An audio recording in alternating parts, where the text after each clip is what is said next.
I've been lurking here for a while and I finally have a story to share. I'm a 32-year-old mom of two living in Florida with my husband and our kids, Jamie and Evan. I'm always grateful to be in the position that I'm in, especially when it comes to curating a loving home for my children and husband.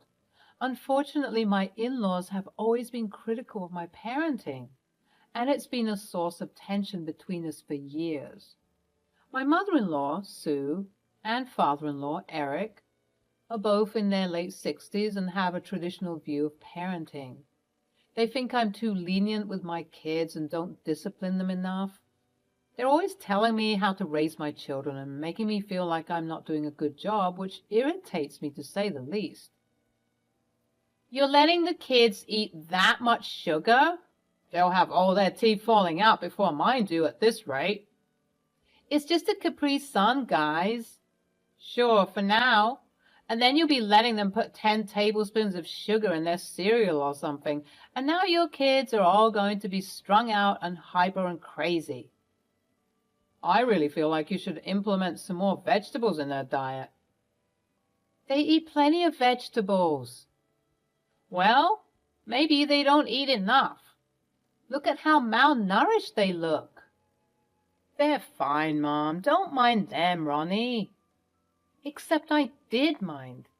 I didn't appreciate these people coming into my house and telling me how to raise my children. It was unfair and frankly a bit rude. I just didn't know how to address it with them, though, considering they were my in-laws. My inability to speak up about their behavior led me to silently succumb to the constant nitpicking that slowly chipped away at my resolve. I felt myself getting crazier and crazier by the day. Sometimes these people would call me out of the blue just to remind me of how bad I was doing as a mother. I would obviously complain to my husband, who understood my situation, but also felt quite helpless because, after all, they were his parents.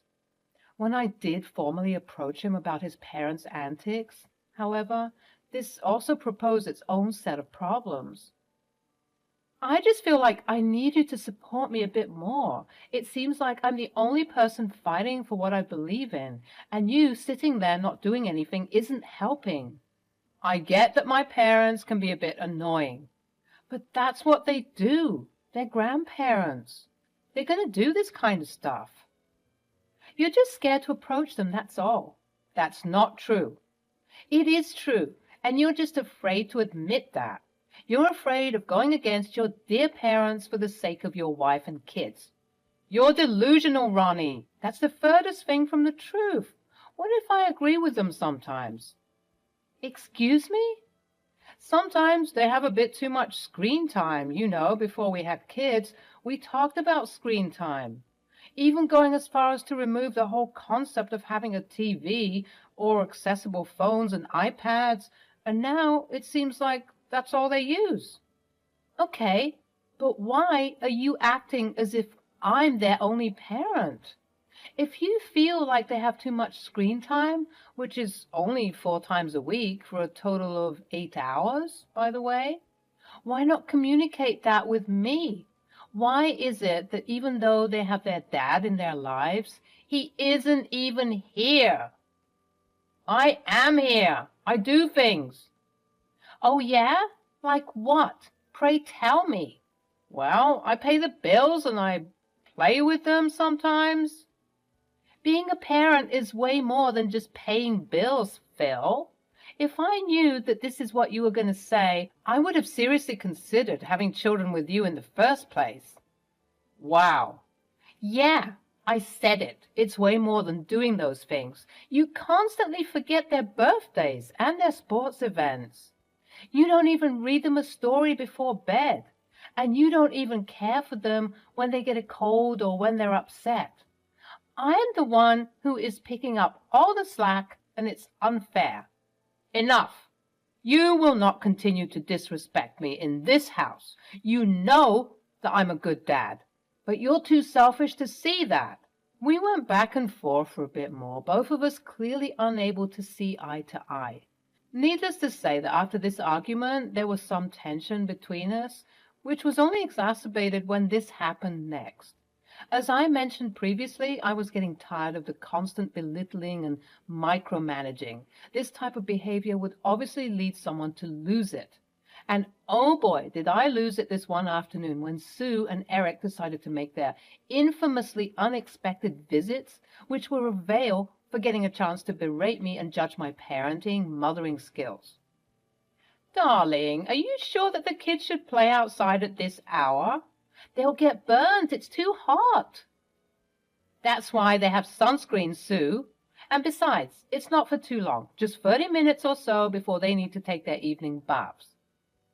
But still, gosh, why do you always insist on being a terrible mother? We're just trying to help you. Help me? Yes, Veronica, that's all we want to do. I appreciate all the help, as unsolicited as it might be, but I think I'm good, thank you. If I need advice, I will ask for it. You see, Sue, I was telling you I didn't like that mouth of hers. She's always so smart and curt. I'm sorry you feel that way. It's just a boundary that I have expressed, and it appears as though you're offended. Of course we're offended. How can you treat us like this? We came over because we missed you and the kids, and this is how you talk to us? No, you came here because you were bored, and you wanted to belittle and micromanage my parenting skills. What? That's preposterous. Did you hit your head or something? How could you even think that? Just wait till Phil gets back home from work. You'll be sorry for speaking to us this way. We're just trying to help you. Help me with what? I'm doing a fantastic job as a mother, and I'm sorry that you can't see that. I think you two are speaking from a place of privilege. You only had Phil as your son, and you adopted him when he was 10. So if I'm being honest, you have never experienced what it's like to take care of children who are under the age of 10. Jamie and Evan are both 8 and 6, and it's a lot to deal with. So I don't think that either of you are in a position to tell me how to parent. This effectively shocked them. I think for the first time in a long while, they were shocked. Of course, my victory over them was short-lived because self-righteous people will always have something to say. Even when they have nothing to say that is of any substance or value, the argument continued. Well, I've never seen this type of behavior. What is wrong with you? Have you no shame or respect? Were you raised in a barn, young woman? You will apologize to us this instant. You'd be surprised to hear that I subscribe to the belief that people should only apologize when they're genuinely sorry. And unfortunately for you two, I'm not even the slightest bit sorry for the things that I said because it was all true. You'll be even more shocked to discover, however, that these are the same principles I'm instilling in Jamie and Evan. They both gasped with such intensity, I swear I thought I was in a soap opera. You think you're smarter than us, wiser than us? We're older than you, and therefore we know what's best. Let me call Phil, right now, actually. Call him. You think I care that it's 3 against 1? I don't care. I know that I'm right for whatever reason you guys cannot admit your faults and shortcomings. I promise you, you won't combust if you say, I was wrong, Veronica, and I'm sorry. Ha! Us? Apologize to you? For what? For being awful grandparents and in-laws. Awful? Us? You're crazy. You think this is crazy? Just wait and see. As I stomped out of the room to cool down my emotions, I started to ponder. I knew that no amount of words could sway them from their soapbox. They needed something to physically knock them down and ground them back into reality and the real world. I began pacing, all the while watching my children from the window to make sure that they were okay. And then it hit me. I immediately walked back to the dining table, where it looked like Sue and Eric were getting ready to leave. Where are you two going? You think you're going home? Well, it seems like our advice and help aren't appreciated here. So we're going to take our privilege elsewhere, thank you. Oh, no, no, no. You two aren't going anywhere. You're going to stay here. I'm going to step back and let you guys do all the parenting that you didn't get to do, but so desperately wish to instill in Jamie and Evan. What? Yep, maybe it's time for me to be civilized, since I was raised in a barn after all.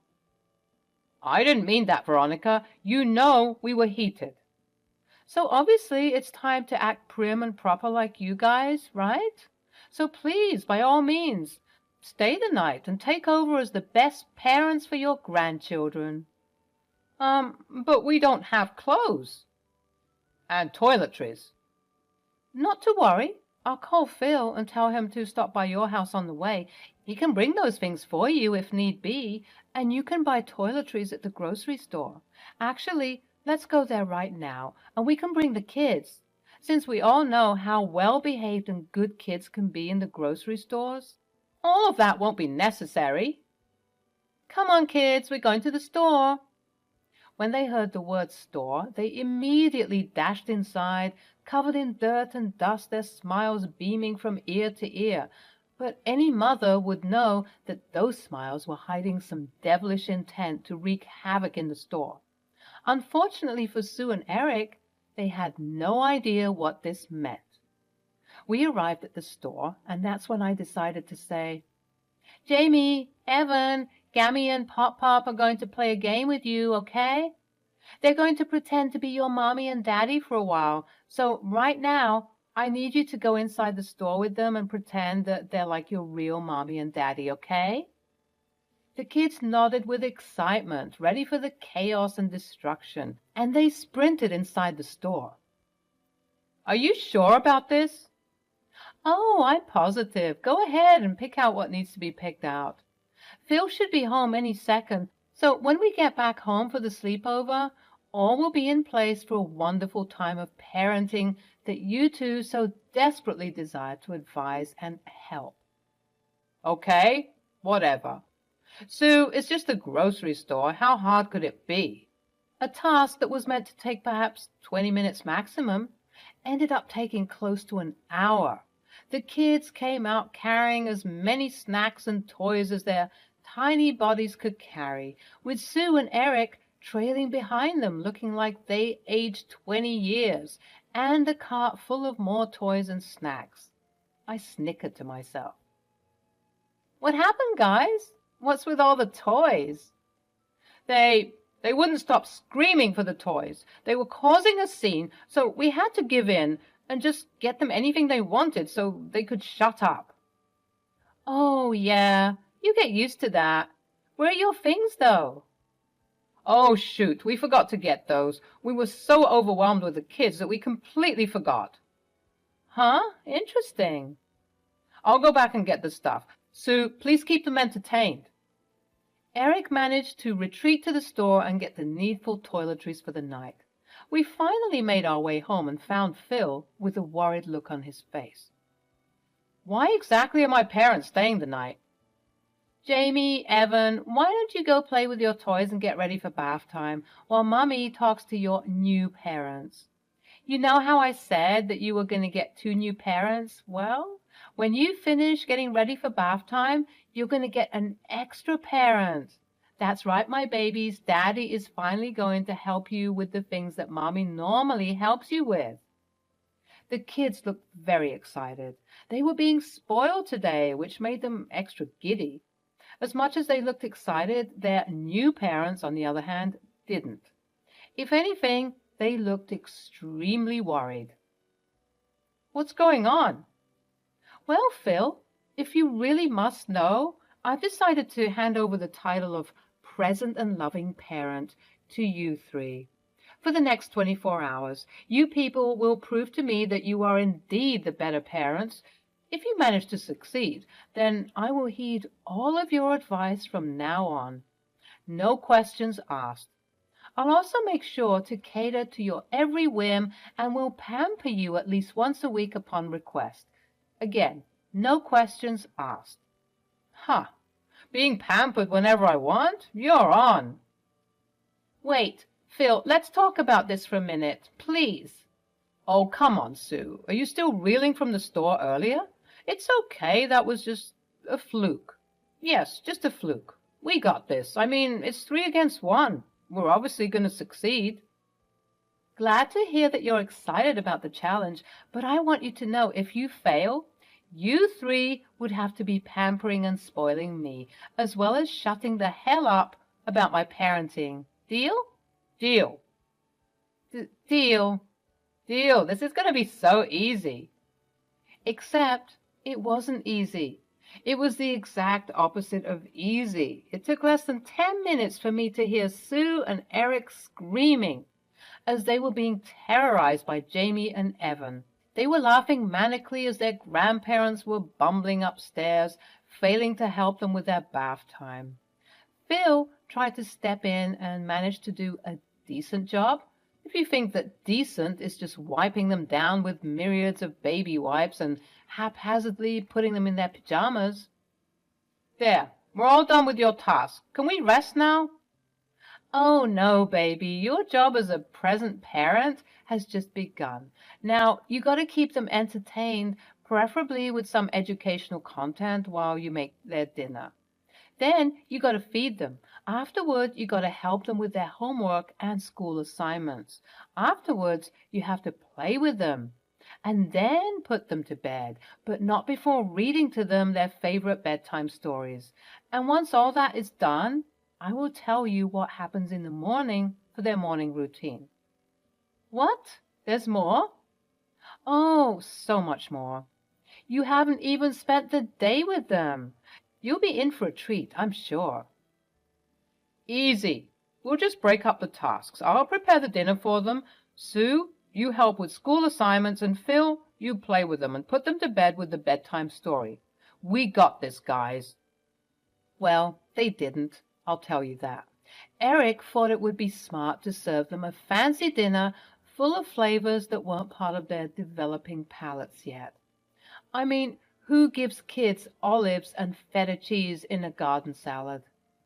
To no one's surprise, except Eric, of course, the kids did not like it one bit, making sure to make their disgust and disinterest shown with a good old temper tantrum.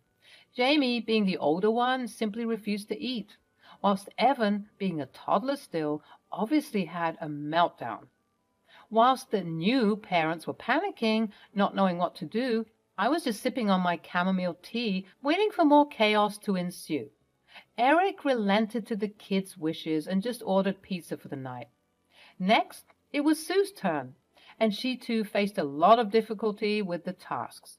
She looked so worn and weary, and she just decided to do their homework for them, not having the patience to teach them how to get the right answers through their intellect. Phil was no different either. His idea of playing with them was just letting them watch whatever they wanted on TV and the iPad, actively going against the strict rule of no more than 8 hours of screen time.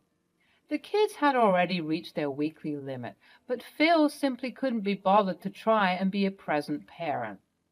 Didn't you say that they had too much screen time? Today's different.